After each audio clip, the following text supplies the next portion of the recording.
day? I've had a lovely day. It's Sunday here in Australia, and we had a relaxing day and played some Lovely. board games. And you're there with your family, aren't you? Yeah, in fact, when everything started to unfold with COVID-19, I was here in Australia on a job for a secret crime podcast I'm doing, which will be out later this year. And my family were in Vancouver, and I'd only just said bye to them 5 days earlier. We're dual citizens, so we ended up deciding the best thing to do would be to actually come over to here together because we have this big old crazy house, Lyndsay. Looks It's amazing. very remote. So when I know we all have days when we're not feeling our best. How do you get through it when you're feeling less than your best self? I will often put on my fighting red lipstick, get myself dressed, as beautifully as I feel I'm able to do that day. And I just feel a little bit more confident. I sit up a bit higher. I feel different. So sometimes on days that are quite tough, those little things might feel counterintuitive or hard, actually. You think, I don't know if I can get out of bed today. If you can just do it and just get that thing on that makes you feel better, it can actually make a big difference. Yeah, the focus is shifted away. But I mean, I still get it, and I bet you still get it. It's the why. Why are you using that? Well, you don't look old enough. You don't look like there's anything wrong with you. But at least I'm lucky. I consider myself very lucky because I've got a visible disability. I've got the one leg. It's obvious, and people don't really need to ask any further. But when you haven't got a visible disability, do you feel like you're always fighting your corner? It's a mixed bag because people approach you so differently.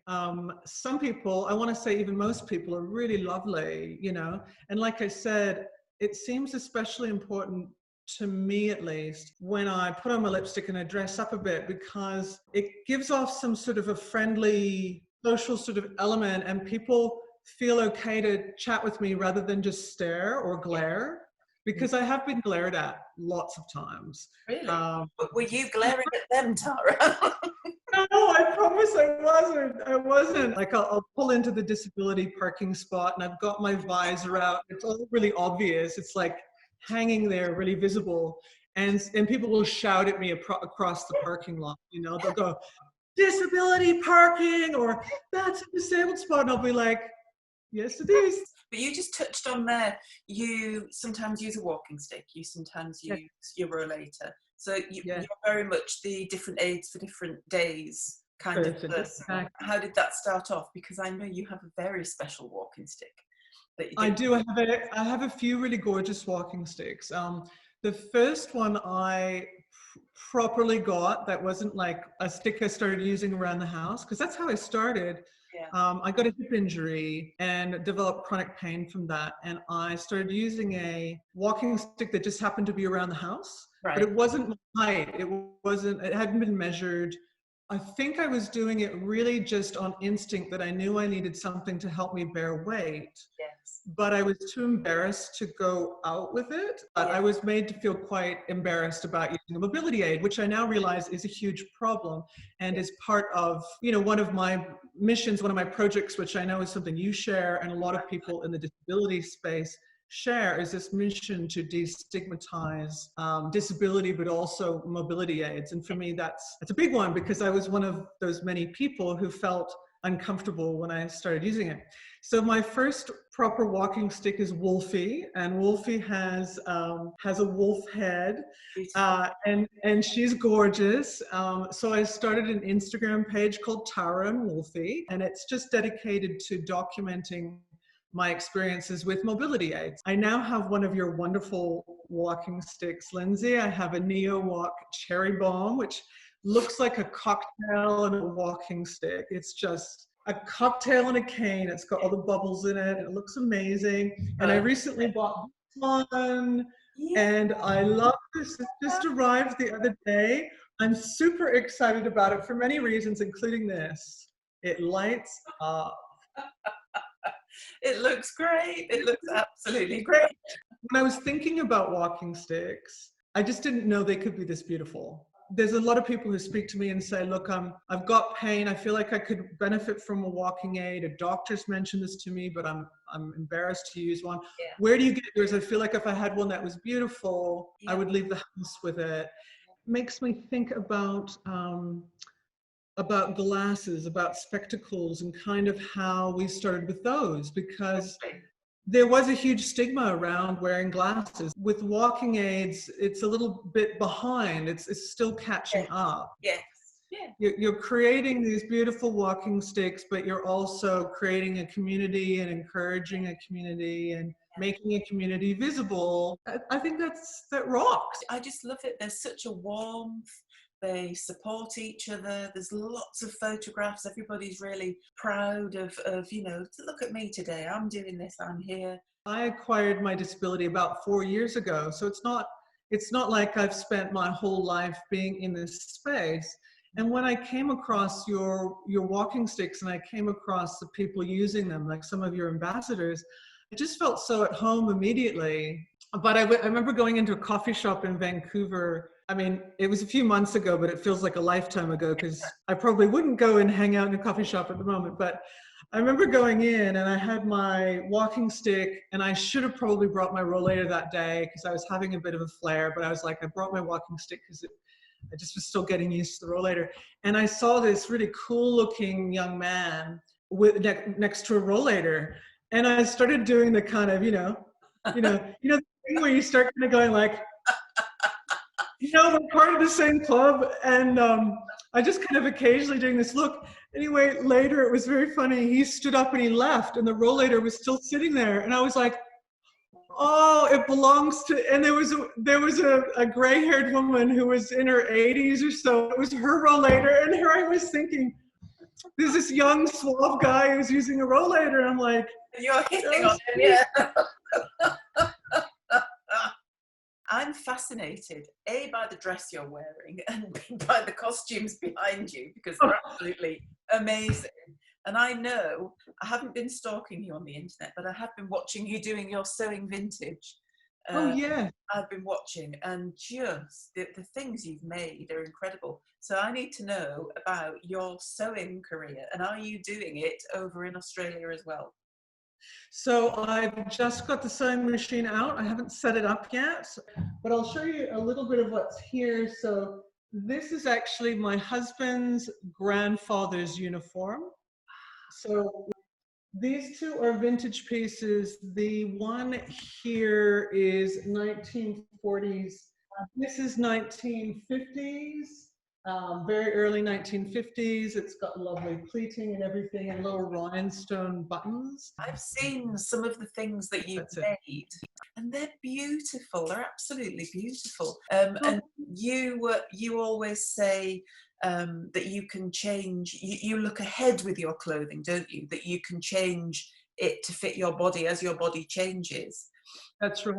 Yeah. And it's important because that's what they used to do. So I'm quite obsessed with the 1940s in particular. I'm often wearing 1940s clothes, or I write about the 1940s. My new book, The War Widow, is set in 1946 with a central female PI character. And she's perhaps the first character in fiction who's a PI who solves murders, and she darns her own stockings and sews her own clothes. So she's such a cool combination of attributes, but also really true to the 1940s. But the interesting thing to note about that time is that 1940s clothes were built to last.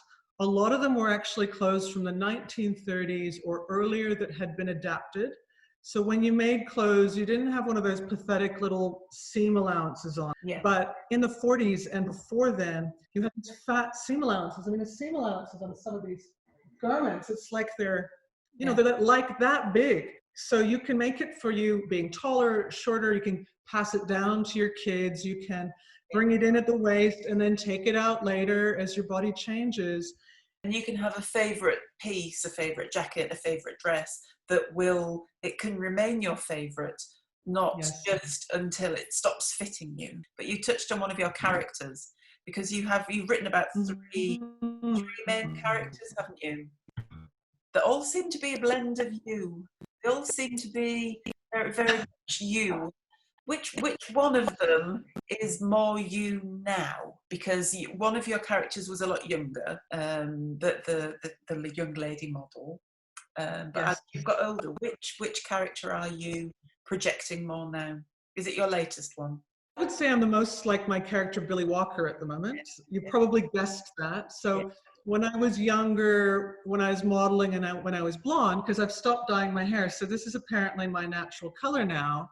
She lives in a different era in 1946, but she's who I wish I could be if I was living in 1946. But I kind of think that if I got Pandora English, my paranormal heroine, Yeah. together with Mac Vanderwall, my contemporary crime series heroine, with Billy Walker, my historical crime heroine, they would all get on like a house on fire. Like they would be a girl gang I want to join. And it's part of for me, it's part of a now 21-year project over 13 books to center women's voices and experiences and girls' voices and experiences into storytelling. Yes, there are male characters and they're amazing and heroic and lovely, but there's that shift where instead of in most of these stories seeing the women need to be saved, Yes. or they're damsels in distress or even femme fatales, the women in my stories are the central heroines. They are the ones who have the action, who have the agency, who are pushing the story along and taking you with them. Yeah. And that's something when I was younger that I really wanted to read and found it difficult to find. And your new book's coming out next month, isn't it? That's right. My new book, The War Widow, comes out May 5. Are you doing much promotion work for it at the moment? Well, it's not great to put out books during a pandemic, so there's that. My fourth paranormal novel, The Cobra Queen, just came out, and it's a kind of like a YA paranormal kind of fun one. It's set in New York, and we had to cancel all the live events and all of that. And that's a shame because I always really look forward to meeting the readers. Yeah. I'm going to ask you some questions now. These are quick fire questions. First thing that comes into your head. Cat or dog? Dog. Pizza or ice cream? Pizza. Red wine or white wine? Red wine. Describe yourself as a teenager in 3 words. Gawky, enormous, buck-toothed. Dark chocolate or milk chocolate? Dark chocolate always. If you could have any 3 people to a dinner party, who would they be? Richard E. Grant, Hedy Lamarr, Idris Elba, because he's a babe.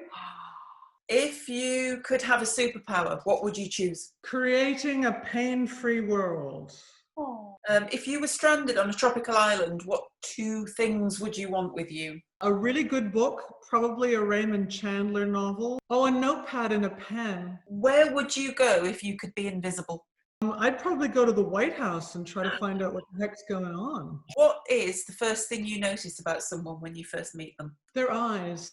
This one's far too easy for you. I might not even ask you this one. If you had access to a time machine, where and when would you go? I grew up on stories of World War II from my Oma and Opa.